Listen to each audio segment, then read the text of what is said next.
already seen the characteristics of images formed by plane mirrors. The image is of the same size as the object, and it's also at the same distance away from the mirror as the object is. And the image follows left-right reversal. It means that the object's right is the image's left and vice versa. And lastly, the image formed by a plane mirror is a virtual image. So what about the images formed by concave mirrors? Do they have the same characteristics? You all must have seen the reflection of your face in a spoon. Spoon has two smooth surfaces, one curved inside and the other curved outside. However, it is not perfectly spherical. For ease of understanding, we can consider the reflecting surface which is curved inwards as a concave mirror. I will show you how the image appears, but using an actual concave mirror and not a spoon. So let's try and find out the properties of an image formed by a concave mirror. I will show you two views of the mirror, the front view and the side view. The side view is just to show the different positions where the object is kept, as it's difficult to do that in the front view. Okay, so let P be its pole, C its center of curvature, this line is the principal axis, and the F is the principal focus, also called focal point. Assume that initially the object is kept close to the mirror. I will make a table on the right with 3 columns telling us where the object is kept, the size of the image formed, and the nature of the image, that is, whether the image is virtual or real. So initially the position of the object is between F and B. What is the size of the image? We see the reflection in the concave mirror and the image is bigger in size. We see that it's enlarged. The dimensions of the image are greater than the dimensions of the object. So we say that when the object is between the principal focus and the pole, the image formed is enlarged. Also, is the image upright or erect? What about the nature of the image? Is it real or virtual? Yes, it's the virtual image. It appears to be formed behind the mirror. Where is the location of the image? It is a virtual image, so it does not have any location. It only appears to be formed in a location behind the mirror. But we will find that location in our next video using ray diagrams.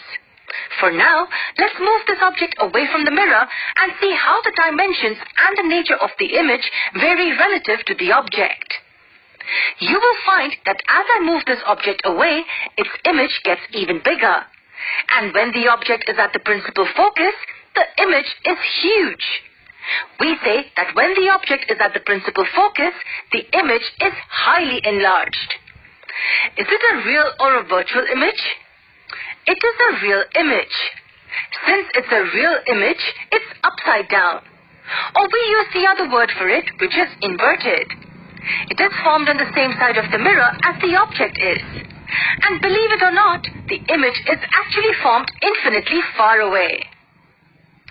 When I start moving this object away from the focal point towards point C, the image is still enlarged, but the size is reducing. And what is the nature of this image? Yes, here as well, the image is upside down. It's a real image. When the object is at point C, the image is still real and inverted, but now the size of the object and its image is same. Yes, at this point, both the object and the image are of the same size. What next? If I move this object beyond point C, the image remains real and inverted, but now the size of the image is actually smaller compared to the size of the object. So we say that the image is diminished. This is also a real image. As the objects keep moving beyond C, the size of the image keeps on reducing. What if the object is placed at infinity? Well, if you remember that in our previous video, we saw that the rays of light parallel to each other as well as to the principal axis will converge at the focal point. And in that example, our object was the sun. Sun is at a very large distance away from the earth, and hence we consider the rays of light from it reaching the surface of the earth to be almost parallel. The image of the sun will be formed at the principal focus. Similarly, if any object kept infinitely far away from the mirror on the principal axis, all the rays from it can be thought of as traveling parallel to each other. After reflection, they will all converge at the focus. And the image of that infinitely far away object will be formed at this point. Yes, this is a point-size image. It's a highly diminished image and is also a real image. Take a moment and go through the properties of images again. From this table, you can see that the image is virtual only when the object is kept between the focal point and the pole. Otherwise, the image formed is always a real image. In the next video, we will find out the position of these images using ray diagrams.